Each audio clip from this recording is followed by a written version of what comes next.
오늘 저는 여러분과 함께 사람은 무엇으로 사는가라고 하는 제목으로 함께 은혜를 나누도록 하겠습니다.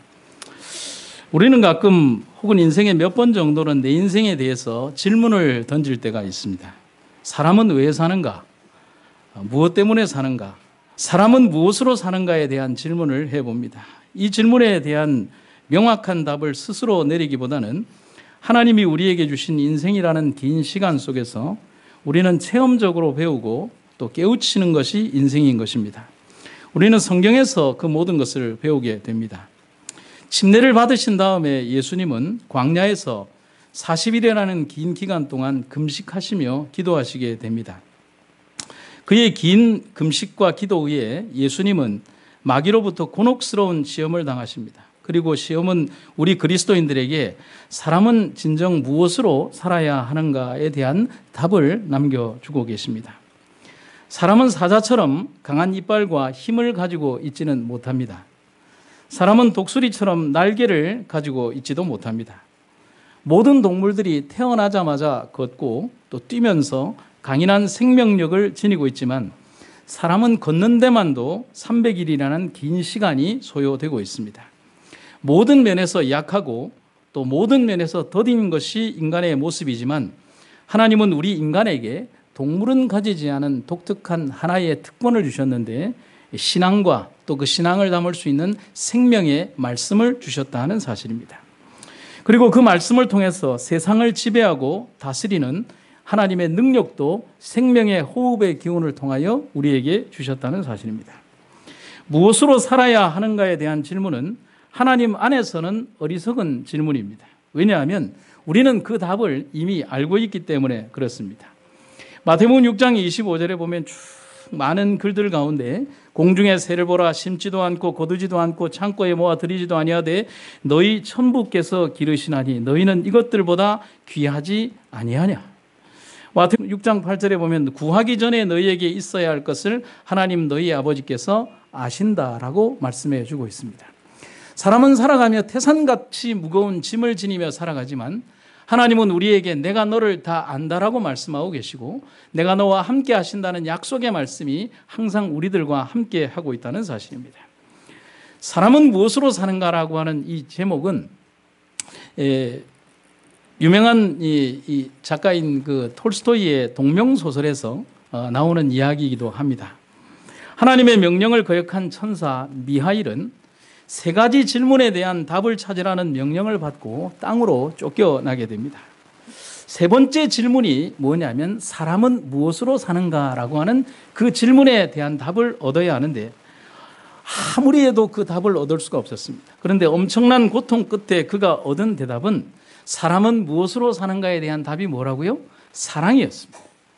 우리는 더 명확하게 알고 있습니다. 사람은 하나님의 사랑 안에서 살아야 하고 사랑으로만 살 수 있다는 사실을 여러분과 저는 절대로 잊어서는 안 된다는 사실입니다. 우리가 주님과 연결되어 있다는 사실, 주님의 영원한 생명이 우리와 함께 하고 있다는 사실, 주님께서 우리에게 인도자가 되고 있다는 사실, 영원한 생명의 끈으로 하나님과 우리가 연결되어 있다는 사실을 여러분과 제가 잊지 마시기를 간절히 바랍니다. 여기 있는 구절을 한번 힘차게 같이 읽어보도록 할까요? 시작. 하늘과 산 연결을 유지하도록 하자. 여러분 1월 첫 안식일에 목소리가 이거밖에 안 나오십니까? 네, 다시 한번 해보도록 하겠습니다. 시작.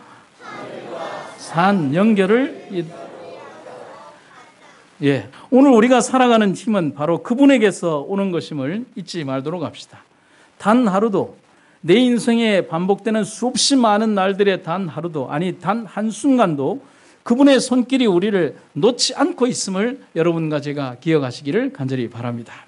첫 번째는 사람은 떡으로만 사는 것이 아니라고 말하고 있습니다. 마태복음 4장 3절과 4절에 보면 시험하는 자가 예수께 나와서 가로되 네가 만일 하나님의 아들이거든 명하여 이 돌들이 떡덩이가 되게 하라. 예수께서 대답하여 가라사대 기록되었을 때 사람이 떡으로만 살 것이 아니다. 예수님에 대한 사단의 시험은 모두 3번에 걸쳐 시행이 되었습니다. 그리고 사단이 행한 그 시험에는 매번 동일한 한 단어가 등장하고 있습니다. 여러분, 사단이 예수님을 시험할 때 그 성경절들을 보면 제가 한번 여기에다가 옮겨와 봤는데요. 사단의 시험은 마태복음 4장 4절, 4장 6절, 4장 9절에 등장하는데 동일한 단어가 3번 등장합니다. 무슨 단어요? 만일이라는 단어가 꼭 등장하고 있습니다. 네가 만일 하나님의 아들이거든, 네가 만일 하나님의 아들이거든 뛰어내려라.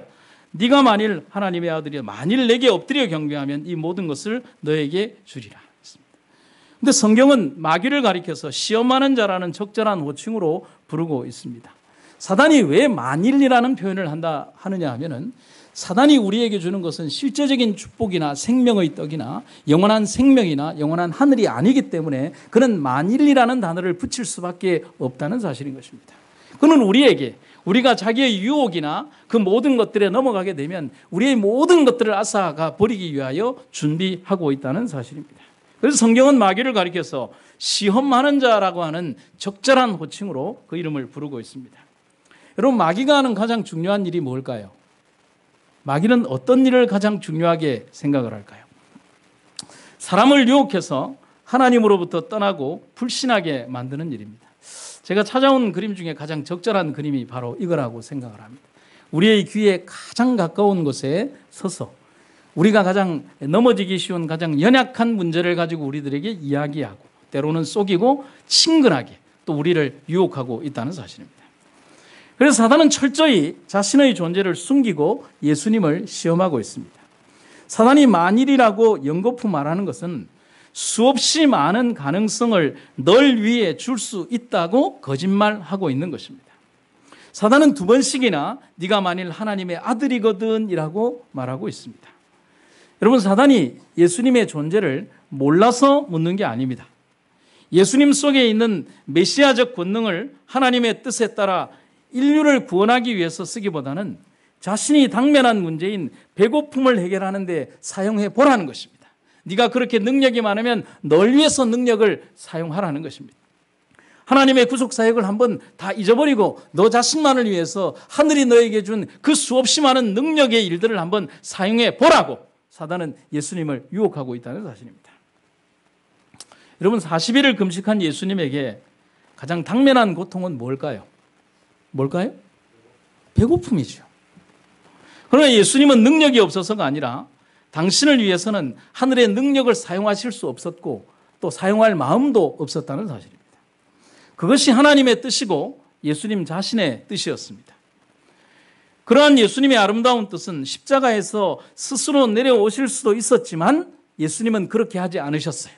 여러분, 예수님이 능력이 없어서 십자가에 달려 돌아가시면서 옆에 있는 강도가 저주하고 이 로마의 이 병사들이 저주하는 가운데에서도 네가 능력이 있으면 십자가에서 한번 내려오라는 그 말에 대하여 반응하실 수가 없어서 예수님이 반응하지 않은 것이 아니라 예수님 스스로 그 능력을 사용하기를 원하지 않으셨다는 사실입니다. 오로지 자기가 가진 능력은 구원받아야 될 이 땅의 백성들만을 위하여 사용하기를 원하셨다는 사실입니다.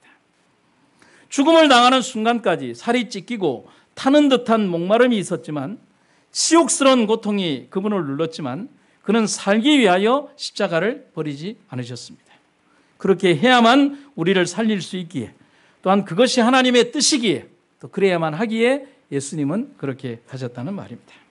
그래서 서양의 신앙적인 격언은 이런 말이 있습니다. 제가 이 말을 참 좋아하는데요. 그리스도와 함께 사는 생은 끝없는 희망이다. 하지만 그리스도 없이 사는 인생은 소망 없는 종말이다. 여러분 공감하십니까? 아멘이에요. 그리스도와 함께 사는 생은 비록 지금 사는 생이 비록 힘들고 어렵고 고난의 길을 가는 것처럼 보이지만 종국에는 끝없는 희망의 삶이 연속되는 것이다. 그러나 그리스도 없이 사는 생이 우리들에게 일순간의 행복을 주고 이 땅 아래에서 어떤 기쁨을 주는 것 같지만 그것은 영원한 종말이다라고 하는 사실을 우리들에게 가르쳐 주고 있다는 사실입니다. 여러분, 아무리 많은 돈을 제가 저녁 예배 시간에 한번 말씀을 드렸죠. 돈의 크기에 대해서 말씀을 드렸죠.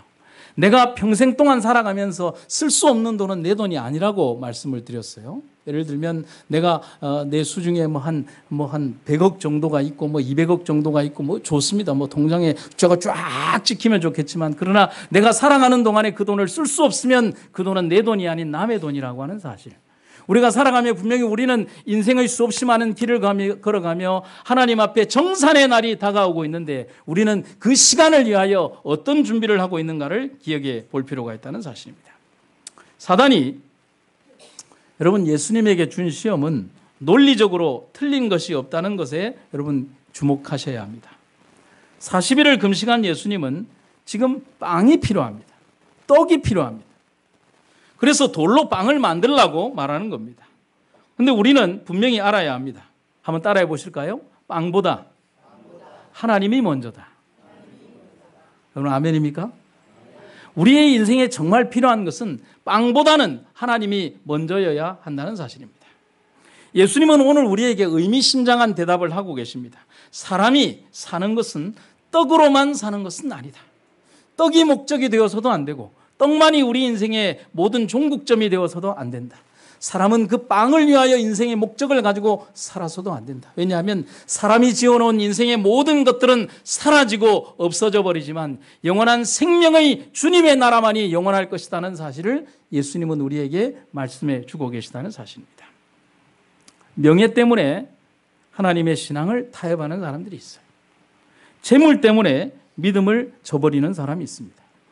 명분 때문에 세속과 손잡는 사람이 있고 합리적이라는 이유로 성경의 방법보다는 세상의 방법을 따르는 사람들이 있습니다. 여러분 한번 따라해 보시겠습니까? 제가 죄송합니다. 자꾸 따라하라고 해서 뭐 학생이라고 생각을 하시고 아주 중요한 겁니다. 제가 오늘 연말에 시험에 내도록 하겠습니다. 조금만 비겁하면 조금만 더 커주면 좋겠는데 한 번만 더요. 조금만 비겁하면 세상은 아주 편하다. 여러분 이 말씀을 기억하시기 바랍니다. 조금만 비겁하면 세상은 아주 편하죠. 편법의 길을 따르고 남을 속이는 길을 따르고 모략과 술수를 따르고 백그라운드를 편하게 여기고 그런 모든 것들을 편하게 여기면 세상을 살아가는 것에 조금 더 일찍 가는 것 같고 많은 것을 소유하는 것 같고 우리들의 모든 것들이 이루어지는 것 같지만 그러나 그것이 영원한 생명의 대가로 우리들에게 주어지는 것 같거나 아무런 상관이 없고 우리를 영원히 멸망의 길로 인도하게 만드는 길이 될 수 있다는 사실입니다. 제가 한 이야기를 들려드리죠. 한 작가가 쓴 글의 내용에 나오는 한 이야기입니다. 프랑스에 있는 아주 고대의 브레몽트르 수도원이라고 있는데 이 수도원의 덕목은 가난입니다. 그러니까 이 수도원이 워낙 가난하기도 하고 이 수도원에는 찾아오는 사람이 와서 뭐 헌금하는 사람도 없고 있어서 이 가난이 미덕이었습니다. 심지어는 종을 살 돈이 없어서 기도 시간을 알리는데 그 수도원에 종이 없어서 나무 막대기 2개를 가지고 이제 종 치는 것을 해결해야 될 만큼 가난한 수도원이었습니다. 그런데 어느 날부터 이 수도원이 떼돈을 벌게 됩니다. 여러분, 수도원이 영업장은 아닌데 왜 떼돈을 벌게 되었을까? 그것은 술 때문이었습니다. 여러분, 이제 이 수도원은 술을 이제 금하지를 않기 때문에요. 이 불로장생주라는 술을 브레몽트르 수도원에서 만들게 되었습니다. 이 고세라고 하는 수도사가 여러 가지 약초를 제조해서 술을 만들었는데 이걸 먹은 사람들이 뭐 감기도 낫고 뭐 이렇게 먹고 난 다음에 이렇게 몸이 좋아진다라고 하는 소문이 계속 날개를 달면서 이 술 이름에 뭐라고 붙여졌냐면 사람들이 이름 붙이기를 이제 브레몽트르 수도원의 불로장생주라고 하는 이름으로 붙기 시작했습니다. 여러분, 소문은 이렇게 덩치가 붙기 시작하면 급격하게 붙기 시작하지 않습니까? 그 술이 날개 돋친 듯 팔리게 되자 수도원이 생기를 찾았습니다. 모든 건물이 깨끗하게 단장이 되고 신부들도 비싼 옷으로 바꿔 입게 되었습니다. 그리고 이 술을 만든 고세는 그 공적으로 인해서 수도사가 아니라 신부까지 되었습니다. 여러분, 과거의 수도사들은 라틴어를 말하지 못하면 수도사가 되지를 못했습니다. 왜냐하면 고대의 수도사들에게는 하나의 원칙이 있는데 하나님은 그 나라의 언어로 하는 기도를 듣지 않으시고 오직 라틴어, 하나님이 선택하신 언어로만 기도해야 기도를 들으신다는 그 규정이 있었기 때문에 우리가 한국말로 미사와 이렇게 이 천주교 미사를 드리기 시작한 게 불과 몇십 년이 되지를 않습니다. 그런데 고세는 글도 모르고 라틴어도 저로 모르지만은 이 수도원에 아주 획기적인 공적을 쌓았다는 이유로 이제 바로 신부가 되었습니다. 그러던 어느 날 미사가 진행될 때 술에 만취된 고세가 성당에 뛰어들어서 술주정을 하기를 시작했습니다. 여러분, 신부가 안에 들어와서 술주정을 하면 파면의 대상입니까? 아닙니까? 근데 문제는 그게 바로 술을 만드는 고세였기 때문에 아무도 그 사람을 처벌할 수가 없었습니다. 손수 만든 술을 시음을 하다가 이 고세는 결국 술 중독자가 되어버리게 된 겁니다. 이후로부터 이 수도원의 원장은 고세는 성당에는 나오지 못하고 주조장 안에서 기도하라는 명령을 받았습니다. 그런데 고세는 자기의 영혼이 걱정이 되었습니다. 그래서 원장님을 찾아가서 나 술 그만 만들겠다라고 부탁을 했습니다. 왜 그만두겠다고 하느냐면 원장님 내가 이러다가 내 영혼을 잃어버리겠습니다. 그럼 이 말이 합당한 부탁인가요? 합당한 부탁이에요. 내 영혼을 잃어버리는 것보다는 술 만드는 일을 그만하고 싶습니다라고 얘기를 했습니다. 원장님이 그 얘기를 이제 그러면서 고세가 뭐라고 했냐면 술 만드는 일을 그만하고 젖소만 키우게 해달라고 부탁을 했습니다. 원장을 비롯한 신부들은 무슨 말이냐? 네가 술 만드는 거는 하나님을 위하는 일이니까 선한 사업이라니까 네가 술 만드는 일을 그만두면 하나님이 슬퍼하실 것이다라고 협박도 하고 얼버무리면서 계속 고세가 술을 만들도록 그렇게 만들었습니다. 따라서 이제 순진한 고세는 계속 할 수 없이 술을 만들었습니다. 수도원은 이제 술 때문에 너무 바빠졌습니다. 심지어는 신부나 수도사가 전체가 술병을 포장하고 상표를 붙이고 또한 그것을 운반하느라고 미사를 걸을 때까지도 생기게 되었습니다. 그리고 예배당 안에는 아주 작은 소리지만은 고세 신부의 술주정하는 소리와 고함치는 소리가 계속 자주 들려오게 되었습니다.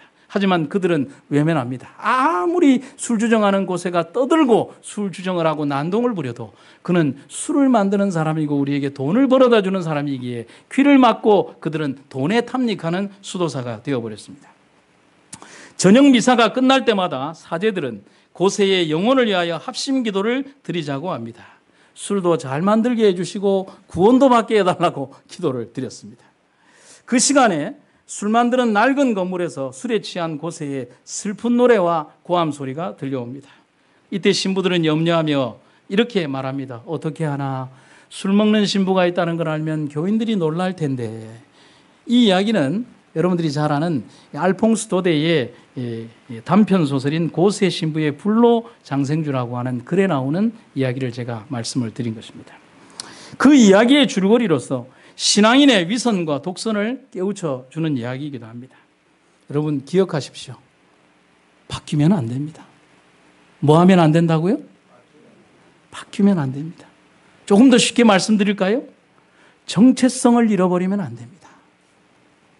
교회의 본 모습을 잃어버리면 안 됩니다. 성도 자신의 본 모습을 잃어버리면 안 됩니다. 이곳에 기관을 세우신 이유를 잃어버리면 안 됩니다. 여기에 교회가 있는 이유를 잃어버리면 안 됩니다. 내가 이 자리에 성도로 있는 이유를 잃어버리면 안 됩니다. 어떤 형태의 직업의 옷을 입었건 어떤 형태의 내가 삶의 옷을 입었건 내가 어떤 삶의 모습으로 살아왔건 내 본연의 모습을 잃어버리면 그건 신앙인이 아니에요. 살아있는 게 아니에요. 죽은 모습이죠. 우리가 왜 여기에 있는지를 우리가 기억하시게 되기를 간절히 바랍니다. 고세 신부나 브레몽트르 수도원은 처음에는 가장 순수한 동기에서 술을 제조했습니다. 그러나 돈의 맛을 안 다음부터는 가난했던 시절 순수했던 기도나 하나님께 대한 사랑이나 예배 등을 모두 잊어버렸습니다. 오로지 술을 팔아 돈을 벌기에만 급급했다는 것입니다. 즉 수도원이 본래의 의도와 목적을 벗어나서 부의 축적에만 현안이 되어 있었다는 사실입니다. 오늘의 교회가 본연의 모습을 잃어버린다면 그 수도원에서 술을 만드는 것과 무슨 차이가 있겠냐는 사실인 것입니다. 오늘 성도들이 삶에서 그리스도라고 하는 우리의 삶을 채워야 되는 오직 순수한 그 믿음이 사라져버린다면 우리의 삶은 무엇으로 채워지고 있는가에 대해서 누군가에게 물을 것이 아니라 자기 자신 스스로에게 질문해 보시기를 간절히 바랍니다. 제가 이렇게 글을 한번 써봤습니다. 하늘을 잃어버린다면 우리에게는 아무것도 없다. 오늘 우리의 손에 무엇이 있는가? 하늘을 소망 삼지 않는다면 우리는 모든 것을 잃어버린 사람들이 될 것이다. 그리스도인이 그리고 이 교회가 하나님이 먼저가 아닌 먹기 위한, 소유하기 위한 떡을 먼저 찾는다면 가장 불행한 결과를 맞이하게 되는 교회의 모습으로 전락하게 될 것이다. 여러분, 우리가 그리스도인임을 잊지 마시기를 간절히 바랍니다. 이 자리가 교회임을 잊지 마시기를 간절히 바랍니다. 하나님의 사랑이 여러분들과 함께 하시기를 간절히 바랍니다. 예수님은 우리에게 이제 답을 주십니다. 하나님의 입으로 나오는 모든 말씀으로 살 것이다 라고 얘기해 주고 있습니다. 3번에 걸친 사단의 시험에 대해서 예수님은 3번 모두 기록된 하나님의 말씀으로 그 대답을 하고 계십니다. 마태복음 4장 4절에 기록된 말은 신명기 8장 3절에 기록된 말씀에 그대로 된 것을 인용해 놓은 것입니다. 사람이 떡으로만 살 것이 아니라 여호와의 입에서 나오는 모든 말씀으로 살 것이다. 마태복음 4장 7절에 나오는 말은 신명기 6장 16절에 기록된 말씀의 반복이고요. 마태복음 4장 10절에 나오는 이 말은 신명기 6장 13절에 기록된 말씀이 그대로 반영된 것입니다. 내 하나님 여호와를 경외하여 섬기며 그 이름으로 맹세할 것입니다. 심지어 사단은 두 번째 시험에서는 하나님의 말씀까지 인용해서 공격을 하지만 예수님은 기록된 하나님의 말씀으로 그를 물리치신다는 사실입니다. 하나님의 말씀은 바로 우리가 세상을 이기는 힘이 된다는 사실을 여러분과 제가 기억하시기를 간절히 바랍니다. 사람이 무엇으로 사는가? 무엇으로 살아야 하는가? 하나님의 말씀으로 살아야 합니다. 아멘입니까? 그래서 테일러라고 하는 선교사는 우리에게 이런 얘기를 해주고 있습니다. 그 위대한 책 속에 있는 진리와 사랑 때문에 우리 조상이 정든 고향 땅을 광야와 바꾸었다. 여러분은 아브라함이 선택했던 그 길들, 그리고 출애굽을 해서 이스라엘 백성들이 40년의 광야를 선택했던 그 길들, 그리고 여러분들의 선대의 조상들이나 여러분들이 살아왔던 삶의 길들 가운데 수없이 많은 포기하며 살아가야 했던 그 수없이 많은 신앙의 선택들은 위대한 책 속에 있는 진리와 사랑 때문에 더 낮고 더 험하고 더 고통스러운 길들을 선택하면서도 우리는 후회하지 않을 수 있었다는 사실인 것입니다. 이 말처럼 가장 중요한 하나님의 기별이 성경 안에 있음을 여러분과 제가 기억하시기를 간절히 바랍니다.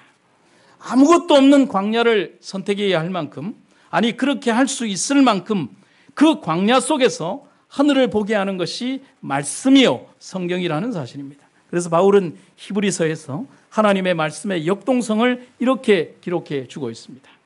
하나님의 말씀은 살았고 운동력이 있어 좌우의 날이 선 어떤 검보다도 예리하여 혼과 영과 및 관절과 골수를 찔러 쪼개기까지 하며 또 마음의 생각과 뜻을 감찰하나니. 하나님의 말씀은 능력이 있기 때문에 사람의 생각과 그 마음까지도 감찰한다라고 기록하고 있습니다. 예수님은 우리에게 이러한 하나님의 말씀으로만 살아가라고 말씀하고 계신 것입니다. 여러분, 오늘 이 말씀이 여러분들 생애의 가장 중요한 삶의 나침판이 되시기를 간절히 바랍니다. 여러분, 이분을 다 아시리라고 생각을 합니다. 철로역정의 저자인 신앙인 존 버년입니다. 영국의 유명한 설교가고 철로역정의 저자인 이 존 버년은 비국교인 청교도 신앙을 가졌다는 이유로 베토드라고 하는 감옥에 투옥이 됩니다. 그때 교인들이 면회를 갔지만 이 영국 국교회는 이 존 버년의 이 설교나 영적인 감화를 너무 무서워했어요. 그래서 사람들을 못 만나게 하고 어떻게 하느냐 하면 면회를 막아버리게 됩니다. 그리고 서로 얼굴을 대면할 수 없도록 했습니다. 그러면 어떻게 그럼 하느냐 하면은 번연이 이제 존 번연이 이렇게 이 감옥에 있으면 앞에 큰 벽을 세워놓고 두꺼운 벽 세워놓고 그 너머에 연예인을 두게 했습니다. 그러면 얘기를 하면 들립니까 안 들립니까? 안 들리잖아요.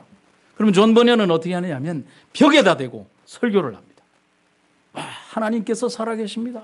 그러면 그 지하 감옥 전체가 쩌렁쩌렁 울리면서 막 하는 것입니다. 그런데 놀라운 사실은 존 번연이 이런 설교를 할 때마다 감동을 받는 사람들이 어떤 때는 간수가 감동을 받거나 사형수가 감동을 받거나 어떤 다른 감방에 있는 어떤 다른 죄수들이 감방을 받는다는 사실을 듣게 되었습니다. 그런데 어느 날 번연이 소리를 치지 않으니까 저쪽 감방 저 밑에서부터 뭐라냐면 왜 번연 선생님이 오늘은 설교를 하지 않습니까? 라고 소리를 치는 것입니다. 그때 존 번연이 이런 얘기를 하는 것입니다. 벽 저쪽에 내 설교를 듣는 이가 있구나. 여러분 아멘입니까? 여러분 제가 인터넷에 설교를 올린 지가 한참 됩니다. 제가 칠성교회에 있을 때부터 올렸으니까 10수년 정도 됩니다.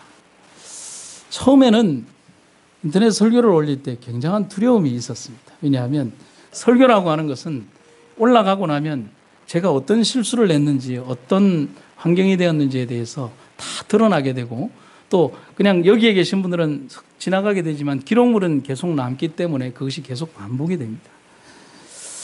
그런데 이제 교인들과 함께 홈페이지를 만들고 이제 설교 동영상을 옮기고 난 다음부터 이게 그냥 뭐 교인들에게 결석자들에게 도움이 되리라는 어떤 작은 소박한 꿈을 가지고 하게 되었습니다.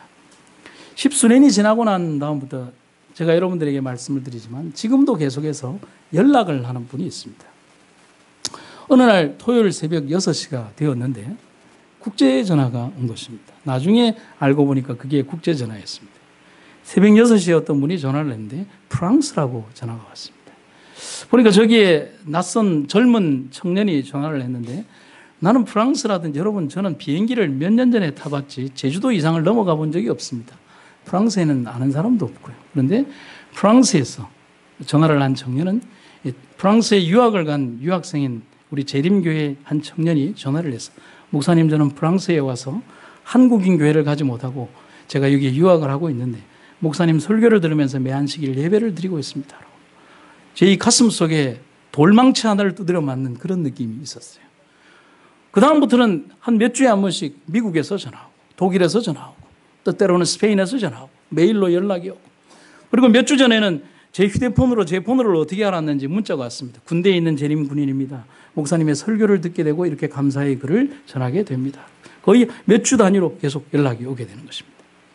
여러분 더 재미있는 것은 제가 대구 칠성교회 시무를 하고 있을 때 설교가 그렇게 계속 올라가고 있는데 어느 날 이렇게 반야월이라고 하는 곳에 가서 교인 신방을 하게 되었는데 그 성도의 집이 어디인지를 몰랐어요. 그래서 그 라인만 알고 이제 아주 재래식 집이니까 엘리베이터가 없는 곳이라서 제가 먼저 씩씩하게 올라갔는데 보니까 2층에 설교 목소리가 들려오는데 보니까 제 목소리가 들려오더라고요. 그래서 제가 그 집에 가서 문을 툭툭툭툭 두드리고 하는데 저를 인도한 집사님이 목사님 그 집 아닙니다. 그러는 것입니다. 그래요? 몇 층입니까? 그러니까 5층이라는 것입니다. 그래서 5층에 가서 예배를 드리고 저 밑에 그러면 재림교인이 또 삽니까? 라고 아니요 그 집 불교 다니는데요. 그러는 것입니다. 나중에 보니까 그 집에서 설교 방송을 청취하고 있다는 것입니다. 그래서 제가 그렇게 생각을 했죠. 하나님의 말씀은 살았고 운동력이 있고 또 그 누군가에게 가서 하나님의 말씀이 능력으로 전해지고 있다는 그 사실. 여러분 저의 능력이 아닌 하나님의 능력이고 하나님의 말씀의 능력이라고 하는 사실을 여러분과 제가 기억하시게 되기를 간절히 바랍니다. 살아있는 하나님의 말씀은 결코 어떠한 장벽으로도 막을 수 없는 것임을 기억하시기를 간절히 바랍니다. 사단이 우리에게 떡만을 강조할 때 예수님은 우리 삶의 필수 요소인 떡을 부정하시는 것이 아니라 그 떡보다 더 소중한 것이 있음을 오늘 말씀하고 계십니다. 산 위에서 예수님은 무려 5,000명이나 되는 사람에게 하나님의 말씀을 먹이셨습니다. 그리고 역시 당신의 말씀을 능력으로 그 5,000명을 위하여 떡과 물고기를 나누어 주셨습니다. 예수님은 말씀과 떡을 주셨습니다. 하지만 그들은 한 끼의 식사를 위하여 예수님께 나온 것이 아니라 생명의 말씀을 먹기 위하여 온 것임을 잊지 마시기를 간절히 바랍니다. 오늘 이 자리에 오신 분들도 안식일에 한 끼의 점심을 먹기 위하여 오늘 점심에 무엇이 나오는가가 중요한 것이 아니라 오늘 이 자리에 어떤 말씀이 선포되고 여러분들이 집으로 돌아갈 때 어떤 말씀을 가지고 가느냐가 더 중요하다는 사실을 기억하시기를 간절히 바랍니다. 요한복음 1장에서 예수님은 그래서 말씀이신 하나님으로 등장을 하고 계십니다. 하나님의 거룩한 말씀이신 그 하나님께서 오늘 우리들의 삶 속에서 생명의 말씀이 되셔서 여러분들과 함께 나와 함께하고 계심을 잊지 마시기를 간절히 바랍니다. 한 목사님이 성경 예찬에 대한 글을 쓰셨습니다. 제가 좀 읽어드릴 텐데 구어체이기 때문에 번역에 좀 매끄럽지 않은 것이라도 이해해 주시기 바랍니다. 내가 피곤할 때에 성경은 나의 침대가 되고 내가 어둠 속에 있을 때에 성경은 나의 빛이 되고 내가 굶주릴 때에 성경은 나의 빵이 되고 내가 무서울 때에 나의 갑옷이요 내가 병들었을 때에 성경이 나를 고치는 양약이 되며 적적할 때에는 성경에서 내가 많은 친구를 찾는다. 만일 내가 일하려면 성경이 나의 기구요 놀 때에는 성경이 나의 즐거운 풍류로다. 만일 내가 무식하면 성경이 나의 학교요 만일 내가 수렁에 빠지게 되면 성경은 나의 굳은 땅이 되리로다. 만일 내가 추우면 성경이 나에게 열이 되며 만일 내가 떠오르면 성경은 나의 날개로다. 성경은 나의 지도자, 나의 의복, 나의 피난처, 나의 꽃동산, 나의 태양, 나의 샘물, 나의 신선한 공기로다. 아, 위대한 책이요. 오늘 여러분들에게 성경 말씀은 바로 이러한 안식처가 되고 있는지 우리 스스로에게 한번 질문해 보시기를 간절히 바랍니다. 그래서 이 시대를 풍미했던 영국의 여왕 엘리자베스는 이런 강력한 말을 우리들에게 해주고 있죠. 영국의 모든 영토를 버릴지라도 나는 성경은 버릴 수가 없다. 여러분 아멘입니까? 믿음으로 모든 생애를 살았던 모든 사람들의 삶은 자신을 믿는 삶이 아니었습니다. 그들은 철저히 하나님의 말씀을 순종하는 삶을 살았습니다. 오늘 우리는 무엇으로 살기를 원하십니까? 이 교회와 성도는 무엇으로 살기를 원하십니까? 병든 자여, 고통당하는 사람들이요, 외로운 이들이요, 인생의 답을 찾는 이들이요, 그 응답을 이 말씀 안에서 찾게 되기를 간절히 바랍니다. 그러면 찾게 될 것입니다. 여러분, 제가 마지막으로 시 한 편을 읽어드리고 마치도록 하겠습니다. 박목월 시인의 어머니의 언더라인이라고 하는 시인데 제가 굉장히 좋아하는 시입니다. 박목월 시인의 유작시이기도 하고요, 유고시집이기도 한데 그 시집 안에 보면 2000년 8월 15일에 발행되었던 어머니의 언더라인이라고 하는 그 시는 자기 평생에 자기를 인도하셨던 어머니의 성경책을 바라보며 시인 박목월이 쓴 글입니다. 함께 읽고 제가 마무리하도록 하겠습니다. 어머니의 언더라인, 박목월. 유품으로는 그것뿐이다. 붉은 언더라인이 그어진 우리 어머니의 성경책. 가난과 인내와 기도로 일생을 보내신 어머니는 파주에 잔디를 덮고 잠드셨다. 오늘은 가배절, 흐르는 달빛에 산천은 젖었는데 이 세상에 남기신 어머니의 유품은 그것뿐이다. 가죽으로 장정된 모서리가 헐어버린 말씀의 책. 어머니가 그으신 붉은 언더라인은 당신의 신앙을 위한 것이지만 오늘은 이순의 아들을 깨우치고 당신을 통하여 지고하신 분을 뵙게 한다. 동양의 깊은 달밤에 더듬거리며 읽는 어머니의 붉은 언더라인. 당신의 신앙이 지팡이가 되어 더듬거리며 따라가는 길에 내 안에 울리는 어머니의 기도 소리. 여러분, 혼탁한 세상 속에서 나조차도 나를 알 수 없는 이곳에서 나를 지킬 수 있는 방법은 하나님의 말씀밖에 없습니다. 나와 내 자녀를 말씀 안에 거하게 합시다. 저는 이 말을 기억합니다. 마귀는 먼지 덮인 성경을 절대로 무서워하지 않는다. 우리의 책상에서, 책장에서, 서랍에서, 가방에서 참나는 성경을 깨우게 되기를 간절히 바랍니다. 능력을 깨우게 되기를 바랍니다. 주님이 그러셨듯 기록된 말씀만이 내 삶을 주장하게 하기를 바랍니다. 그리고 하나님의 거룩한 말씀 안에서 우리는 약속의 나라를 찾아가도록 합시다. 하나님은 분명히 우리와 함께 하실 것입니다. 말씀을 마치겠습니다.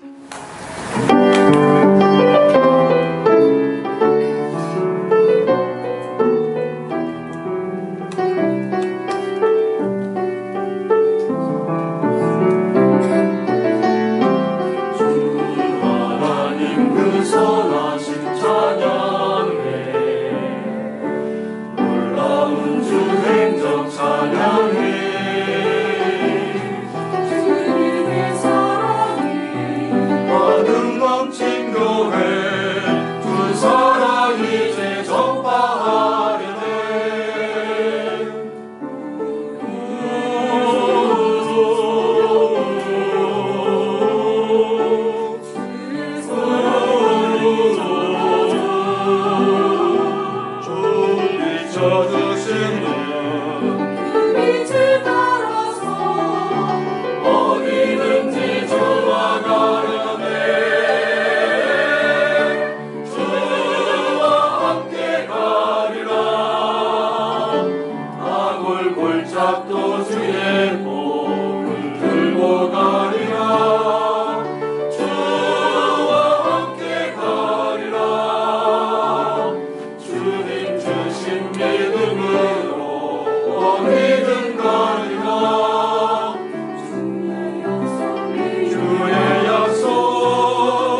지내